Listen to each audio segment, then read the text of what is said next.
I'd like to call this meeting to order, the Board of Elections Committee. And because this is a special meeting, called for the purpose of discussing a complaint against the City of Seaford and the Municipal Board of Elections. No other business will be in order. I'd like to now turn it over to Mr. Dan Griffith, our City Solicitor. Thank you, sir. Thank you, members of the committee, for your time this evening. As the chairperson mentioned, we are here this evening for purposes of addressing what was called a pre-election complaint. And a pre-election complaint was brought under a specific Delaware statute addressing municipal elections. And that statute is 15 Delaware Code 7552.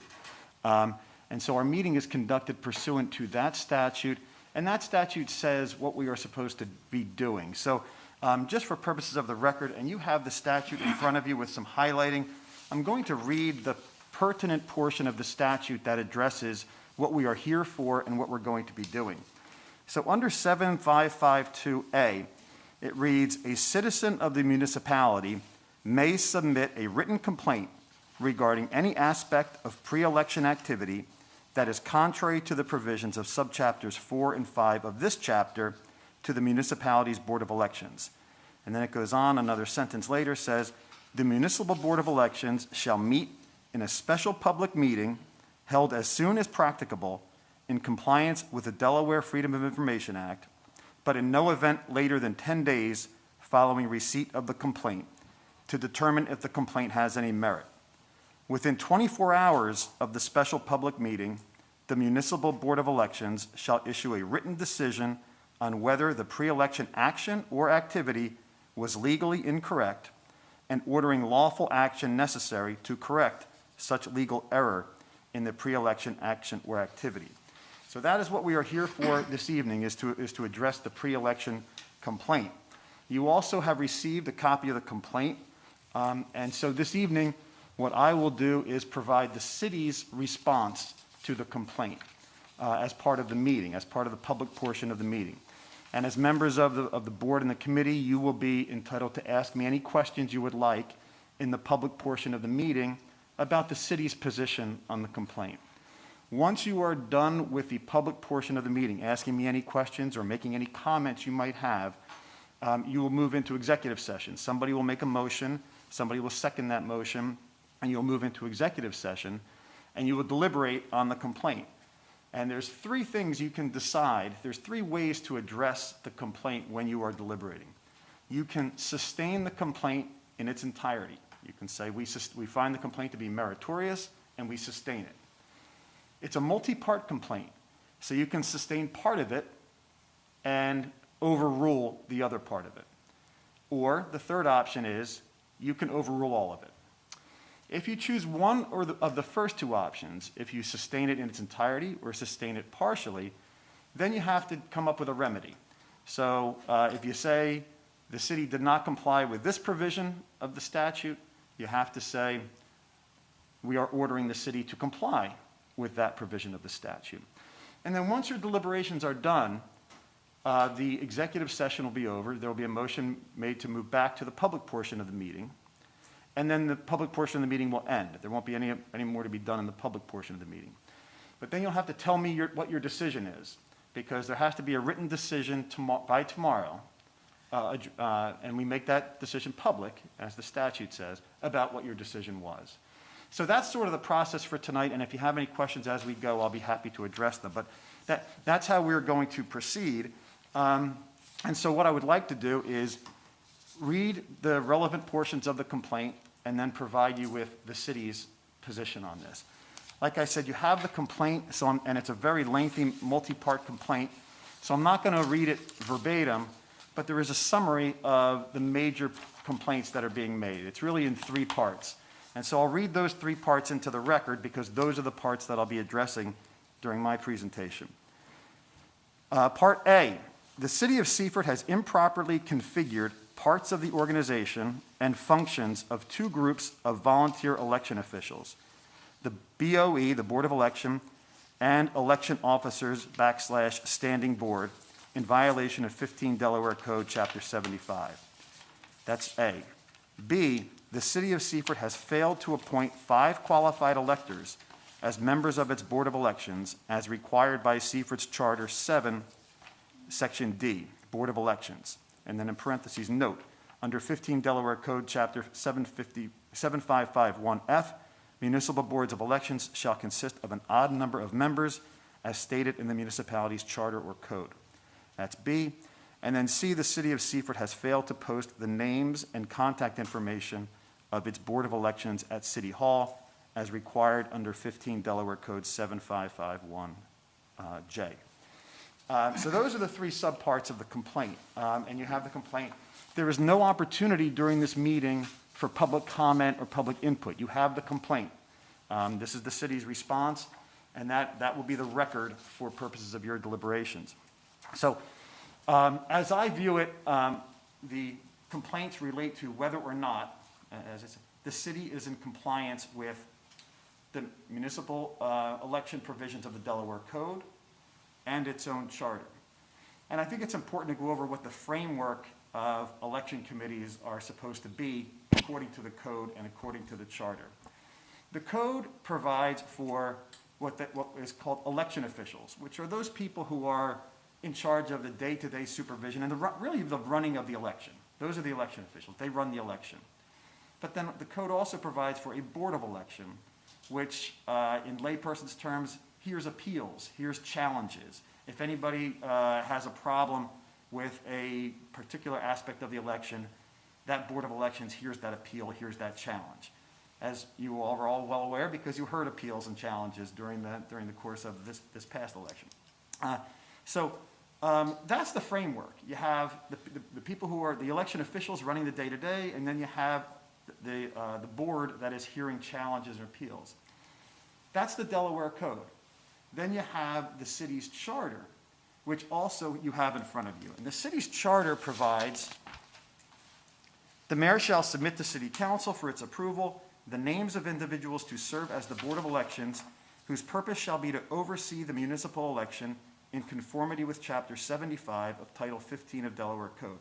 Said board shall consist of 5 qualified electors of the city and shall serve for such term as determined by the city council. So when you read the charter and the Delaware Code together, what the city is required to do is have a board, a group of people who are in charge of running the day-to-day operations. And there has to be at least 5 of them.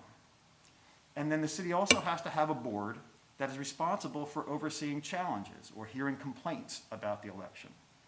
And what the city has done, what I have put in front of each of you, is an attachment to a meeting of the city council, January 28th of 2020. It's when all of you were appointed. And you'll see there were 2 boards appointed at that time. There was the standing board for municipal election, which, as you'll see, was 5 people. Pastor Isaac Ross, Elaine Vincent, Cynthia Cummings, Rick Peterson, and Sharon Drogash. So those are the 5 people that are contemplated by the city's charter. These are the people responsible for running the everyday conduct of the election. Then in that same meeting, the 3 of you were appointed. You have the municipal board election, which was Rick Stewart, Susan Lepter, and Howard Green. And you all are responsible for overseeing challenges or appeals that come up during the course of the election. So what was done at that meeting was exactly what was contemplated by both the Delaware Code and the municipal charter. You have 5 people, just like the charter says, who are responsible for running the day-to-day portion of the election. And then you have 3 people who are a board of elections, who are a municipal board. So certainly the city is in complete compliance with what the framework contemplates for municipal elections. Where I think the confusion has arisen for this complaint is that the complainant is confused by the language, the terminology that's been used in the Delaware Code, in the charter, and by the city. And that's really the genesis of this. And there's no question that the city is in compliance with what it's supposed to be doing for municipal elections. Not only has it appointed the right composition of the boards, but the elections have run very well because of that, because of these volunteers. The terminology it can be difficult because the terminology the Delaware Code uses is elections. The terminology that the charter uses is Board of Elections. So the city cannot appoint boards that are going to address both of those things because the Delaware Code and the municipal charter use different language. So what the city does is use board language, titles, that aren't either one, but serve the purpose of both of them. So you call the 5 people who run the day-to-day elections, we call them the standing board. We call the Board of Elections the municipal board. Now, on occasion, you've heard yourselves referred to as a Board of Elections. So the city will use the term municipal board to characterize the title of what your function is and when you were appointed in January of 2020. But when you're serving in the capacity of hearing a challenge or hearing an appeal, the Delaware Code does use the term Board of Elections for that. So it's not inconsistent with the statutory framework to refer to you in 2 different ways. To refer to you as the Board of Elections when you're hearing appeals and when you're actually in the process of hearing appeals and hearing challenges, but also you're also the municipal board because that encompasses the entire statutory framework, the charter and because the charter uses the term Board of Elections to refer to what we refer to as the standing board. So yeah, there are some linguistic challenges to making sure that the city complies with both the Delaware Code and the municipal charter, but the city does. We have 5 people, so we comply with the municipal charter. We do have election officials that are the standing board, and we do have a Board of Elections, which is what you are. So there's no question we comply with that, and that addresses the first 2 portions of the complaint. This really is a concern by a citizen that is confused by the language. And that's not unusual to have a layperson look at a statute, look at a charter, and look at the way things are done and have a difficult time synchronizing how it's working. But that's how it works. That's, and it's not, the way the city does it is not inconsistent in any way with the language of its charter and with the language of the Delaware Code. And then the last part of the complaint is whether or not the city complied with its obligation to post identifying information for the board as required by the code. You'll see this part of it is based on 7551J, which states that municipalities shall post the names and contact information for its Board of Elections in the city or town hall, in the building where the municipal government meets, and on the municipality's website if it has one. Well, that's what was done. From January through the election, that information was posted in both of those places. So there is no violation there, just as a matter of fact. That complaint is simply factually incorrect. From the time of these appointments in January, all the way through the election, the city had complied with that provision. So that complaint is just simply incorrect as a matter of fact. There is a complaint that it's not up there now because for a couple reasons. Number one, the committees for next year's election haven't been formed yet. So it's a little difficult to post all contact information for people for the boards that aren't formed for next year. The other one is just a pure common sense. It's on the website. It's still on the website under the tab Elections, but there's not enough room on the board. We have a lot of public notices that go on the board at City Hall. It wouldn't make a lot of sense to be posting election information for people who might not be appointed for next year on the board and take down notices for things that actually are relevant. So I don't think there's any question. It's hard to take that complaint very seriously, that the city didn't post your contact information or the contact information for the standing board when it did. From when the time of appointment through the election. So that's really the city's position on the general complaints, and if I could summarize, it's the city does comply with its charter, with the Delaware Code, and with not just the letter of those things, but also the spirit of them. We have a framework for election officials that are the standing board. We have a framework for the municipal board, which is the Board of Elections. So it's in compliance with the law easily. And there was a confusion on terminology on the complainant's side. And then with respect to the posting of contact information, that's simply factually incorrect. So I'm happy to entertain any questions. If there are no questions and the board is ready to deliberate, the procedure would be for somebody to move to have the meeting go into executive session, have that motion seconded, and then you can begin your deliberations. You guys have any questions? No, I think it's very clear. I'm quite satisfied myself. Okay. I'm not sure how we work the public portion. Is there a way to move into executive session without streaming the executive session?